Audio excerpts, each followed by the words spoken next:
Ya, bertemu lagi bersama saya Hendara di channel saya Hendara Komik. Saya mau curhat nih guys. Umur udah 30-an ya. Kerja udah, uang ada, pengen have fun. Have fun-nya kayak orang-orang introvert gitulah, nggak mabok, nggak main cewek, nggak. Pengennya ngegame. Tapi ya, umur segini, aduh gila sih. Ternyata bener kata orang-orang, nikmatnya ngegame itu udah nggak sama kayak zaman-zaman kita waktu sekolah SMA atau SMP, zaman-zaman main di warnet itu udah beda banget. Tapi saya tuh kepingin merasakan kegembiraan saya ngegame seperti zaman-zaman dulu. Apakah bisa gitu ya? Posisi juga saya nggak ada tanggungan, belum menikah, apalagi punya anak. Harusnya bisa lah have fun lah. Tapi saya beberapa kali main ngegame, main ini, main itu, ya kayak hambar aja gitu. Apalagi ya, waktu aku ngegame nih, tiba-tiba tuh ada kayak suara gitu kan. Kamu itu seharusnya bekerja, bukan ngegame. Ngapain kamu wasting your time for game? Terus lihat di TikTok ya. Orang-orang itu tidak akan bisa maju karena mereka menghabiskan waktu untuk ngegame. Ketika orang lain terus berusaha membangun bisnis dan relasi, dia cuma ngegame. Nggak akan ada kesuksesan. Saya makin pusing lah itu. Pikiran saya jadi berat, main jadi malah ketakutan sendiri. Main itu bukannya refreshing, happy, malah tertekan. Ya karena pola pikir macam seperti itu gitu kan. Tapi serius saya ingin mengembalikan rasa kegembiraan ketika dulu saya bermain game ya. Nah untungnya tahun-tahun sekarang ini tuh kita banyak banget lihat game-game remake dari zaman-zaman jadul. Misalkan RE2, RE3, RE4, Final Fantasy 7, The Last of Us. Banyak banget game-game remake yang waktu saya kecil dulu saya mainkan dan sekarang di remake dibuat lagi dengan grafik yang jauh lebih bagus daripada yang dulu. Oke, I'm in. So, I'm back to the Steam. Jadi saya menghidupkan akun Steam saya lagi. Dengan dibantu oleh teman saya dijadikan family. Sehingga saya bisa memainkan game di librarinya. Thank you banget Rifki.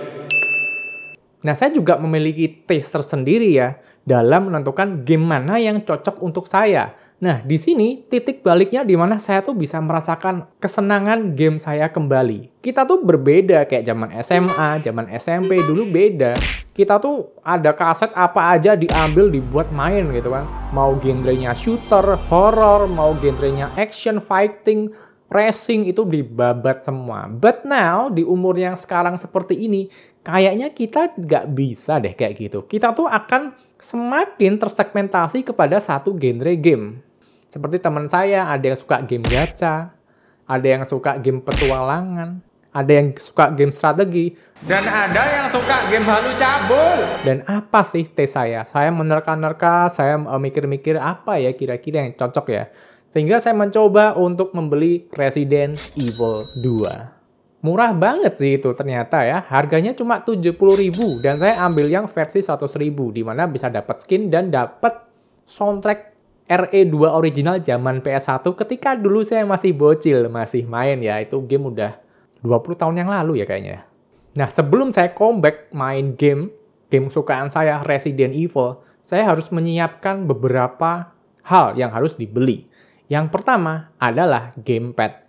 Dan akhirnya saya memilih gamepad dari WGP Fantech WGP14 versi 2. Seperti ini bentuknya. Sebetulnya saya pengen beli yang warna Stardust. Dari warna putih ya, hero colornya. Tapi saya belinya udah telat dan saya nyarinya juga sebulan setelah penjualan pertama. Dan ternyata susah banget cari yang hero colornya. Akhirnya saya ambil color yang seadanya, yaitu warna yang ungu seperti ini. Dia bentuknya clear part, jadi kita bisa lihat daleman mesinnya. Dan ini serius sih, ini membawa kenangan indah saya masa-masa SD dulu. Dimana saya tuh lihat majalah ya, saya lihat gamepadnya dari Nintendo 64 dan ada yang versi seperti ini. Walaupun dia tidak se-clear ini ya, tapi agak matte ya, tapi ini bisa mengembalikan kenangan indah masa saya dulu. Apalagi nih, udah ada lampu-lampunya ya, seru banget kalau mau dilihat. Nostalgia banget gitu. Dan kamu yang nggak suka model-model lampu seperti ini bisa dimatikan. Nah, jadi bisa mati seperti ini, bagus kan? Nah, waktu saya beli ini, kenapa kok saya memilih Fantech WGP14 versi 2? Sepertinya saya jujur agak salah pilih sih, tapi tetap saya gas aja deh. Nah, saya memilih layout ini karena layoutnya adalah PS. Nah, dia layoutnya PlayStation, di mana kamu lihat ya, analog sebelah kirinya ada di bawah, bukan ada di atas. Kalau seri Xbox, seri PC biasanya dia ada di atas. Dan saya memilih ini karena mengingatkan saya dengan zaman-zaman keindahan dari PlayStation. Masa-masa emasnya lah, golden time-nya. Apalagi di bagian sini udah kayak gamepad dari PS4 ya, ada touchpad-nya di sini. Dan ini asiknya bisa connect dengan Bluetooth, dengan kabel, bisa connect ke komputer, connect ke Android, ke iOS. Jadi saya membayangin ya, ini touchpad-nya bakal asik banget nih. Bayangkan kamu punya touchpad di joystick-nya, pasti bisa menghandling penggunaan di tablet Android saya dengan nyaman. Tapi ternyata, waktu saya gerakin touchpad-nya ini, mouse-nya larinya kenceng banget kayak dikejar setan. Impian saya pupus tuh pakai touchpad-nya, tapi masih bisa digunakan untuk keadaan darurat. Ya, sekedar ada aja lah, just in case kamu butuh touchpad di sini. Untuk gyro juga ada nih, misalkan kamu mau main kayak game Genshin Impact ya. Kan itu ada tuh, nge-aim. Ini juga ada gyronya. Cuma saya belum coba karena saya nggak main game seperti itu di PC. Dan untuk connect ke Android, ke game-game kayak Genshin Impact, iOS juga saya juga belum tahu sih. Jadi ini saya gunakan untuk main-main game emulator kayak di Android, kayak di Aether SX2 dan main game PC yang ada di laptop saya. Kalau lihat reviewnya di sini udah ada Hall effect gitu kan.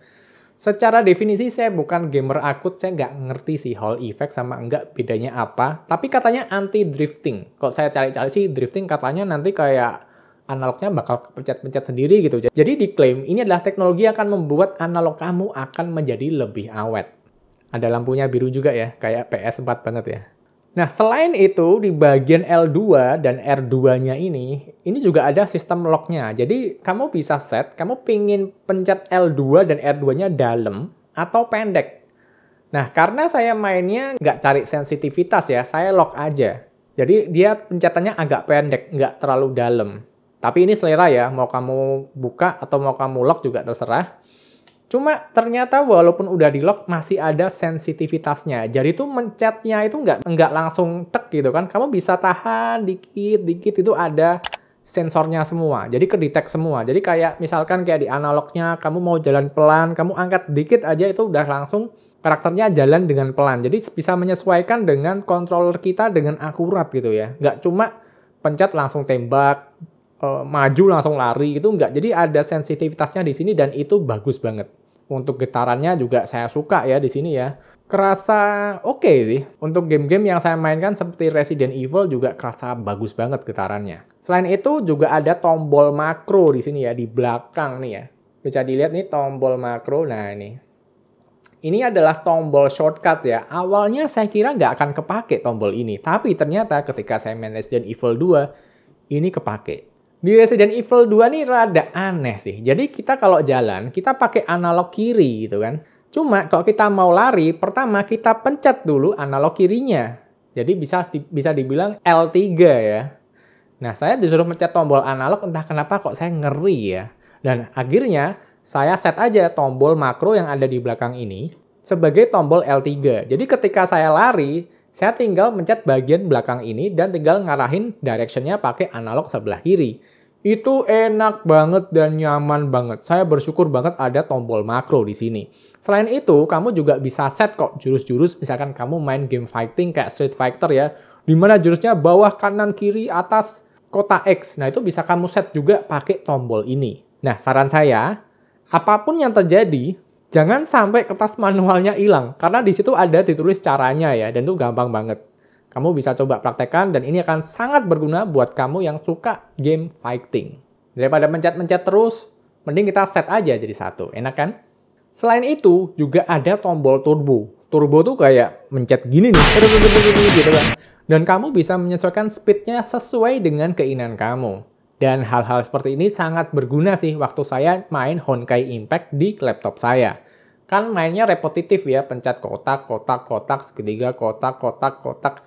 Mencet seperti itu terus saya jadi, aduh kok bosen banget ya, capek juga nih jempolnya. Akhirnya saya set aja di tombol turbonya. Jadi saya nggak perlu menekan berkali-kali. Membantu sekali. Good job. Selain itu, kamu juga ada lubang audio jack di sini yang bisa kamu pakai kan headset dan langsung kamu dengarkan langsung dari sini. Tapi ini hanya bisa berlaku jika kamu pakai USB Type-C-nya dari komputer. Jadi koneksinya nggak pakai wireless ya, tapi pakai kabel. Terus juga ada speaker yang sampai sekarang saya tidak menemukan scene di mana saya menggunakan ini, dan saya juga nggak tahu gimana menggunakannya. Cuma katanya teman saya di game-game tertentu kayak misalkan di Nintendo Switch itu ada suara-suara yang akan khusus keluar lewat speaker ini. Tapi sekali lagi ya, mungkin penggunaannya perlu pakai kabel Type A to C-nya dari bawaannya. Karena dalam box pembeliannya, kamu dapat kabel Type A to C untuk nge-charge dan untuk connect ke PC atau laptop kamu. Nah, ngomongin kabel Type A to Type C-nya, ini yang paling bikin resek ya dari Nova Pro WGP 14 versi 2. Dia tidak mendukung PD charge, jadi kamu nggak akan bisa nge-charge pakai kabel Type C to C. Kamu harus nge-charge pakai kabel Type A to C. Ini yang bikin saya greget. Jadi saya sering nge-charge, aduh nggak bisa ya, aku kira rusak awalnya. Ternyata harus pakai kabel Type A to C. Hello, 2024 ini harga hampir 500.000, masa nggak bisa PD C2C gitu? Ya memang sih kita diberi kabelnya ya, cuma kan zaman sekarang, aduh kayaknya hampir ngeselin sih. Kayak misalkan nih colokannya micro USB, tapi oke lah masih mending ini udah Type-C. Bisa disyukuri, tapi pastikan kamu punya kabel Type A to C. Kalau kamu pakai kabel C2C, terus keluar kota mau ngecas pusing kamu. Terus kalau penggunaan baterainya, saya tidak bisa bilang ini kok merasa irit ya. Sebenarnya saya tidak ngitungin ya, itu berapa baterainya pemakaiannya. Cuma sepengalaman saya, kayaknya antara 8 sampai 10 jam aja. Padahal klaimnya kayaknya 15 jam ya. Padahal saya sudah pakai dalam kondisi lampu yang mati ya. Mungkin karena saya ngegame RE2 di mana getarnya banyak juga ya. Ya, siapa tahu ya, who know, mungkin itu yang terjadi. Tapi serius, awalnya saya merasa salah beli ya, karena saya kan pertama kali comeback ke Steam setelah sekian lama, dan dulu saya mainnya di Steam cuma Dota aja, dan saya merasa salah beli ketika pakai Nova WGP 14 versi 2 ini. Karena apa? Karena tombolnya untuk seri PS kan kamu tahu ya, dari atas segitiga kotak bulat X. Nah tapi kalau kita masuk ke game PC itu nggak pakai logo-logo PlayStation seperti itu, kebanyakan. Dia pakainya ya logo-logo dari Xbox, di mana segitiganya jadi Y, X-nya jadi kotak, B-nya jadi lingkaran, dan A itu jadi X. Nah, kadang saya waktu main gitu kan, disuruh mencet X gitu kan. Nah, saya mencetnya X yang versi PS, ternyata bukan X yang versi PS, tapi versi Xbox. Nah, itu yang sering bikin miss di kepala saya. Tapi untungnya ya, ini kecil tapi membantu. Ada tulisan tombol versi Xbox kecil di bagian tengah button action-nya. Ya ini jadi sometimes kalau saya lupa mencet Y sama B gitu ya, saya lihat dulu nih. Oh ini Y dan B, ternyata tuh segitiga sama bullet. Oke. Ya mungkin ini kesalahan saya pribadi sih. Jadi mungkin buat kamu yang beneran mau masuk ke dunia game yang ada di Steam, mungkin cocoknya beli Fantech yang versi Xbox aja. Dimana analognya ada di keypadnya di sini dan tombol actionnya nggak pakai segitiga kotak bulat. Tapi in the end, kalau saya ditanya pemakaian saya selama ini, saya happy-happy aja sih. Dan dari gamepad Nova ini, saya juga menemukan bahwa ternyata saya suka game yang genrenya survival horror. Minimal yang ada ceritanya dalam. Dan saya baru sadar, ternyata game Resident Evil yang banyak banget orang nggak cocok karena serem, karena jumpscare, karena zombie nggak mati-mati, saya bisa cocok banget. Dan dengan gamepad ini, saya bisa menamatkan RE2 secara enak dan nyaman. Pengalamannya juga asik, gak ada masalah, dan segala kekurangannya kayak Type-C-nya tadi yang perlu Type A, baterainya yang saya rasa kurang awet, ya saya rasa cukup terobati. Sehingga kembali ke topik permasalahannya, walaupun umur saya sekarang udah 30-an tahun, lebih dekat ke 40 daripada ke 30, saya bisa kembali having fun lagi dengan dunia game. Dan memang mungkin tipsnya, kita di umur-umur segini tuh kita nggak bisa main game yang segala macam rupa ya. Bahkan saya kalau dikasih game kayak fighting, kayak racing, kayak grinding, pakai gacha, saya tuh nggak bisa merasa happy di sana. Dan memang taste saya sendiri, taste saya ya game-game survival horror seperti Resident Evil dan kawan-kawan. Jadi buat kamu yang ingin kembali merasakan kesenangan kamu ketika main game waktu dulu masih sekolah, Mungkin kamu harus bisa mengenali taste dari diri kamu sendiri. Setelah kamu kenal taste kamu, baru deh kamu bisa merasakan asiknya main game sama seperti zaman sekolah dulu. Jadi segitu aja cerita yang bisa saya bagikan. Terima kasih buat teman-teman yang udah nonton dari awal sampai akhir dan sampai bertemu di video berikutnya. Saatnya beli Resident Evil seri 3. Karena apa? Yang 2 udah tamat.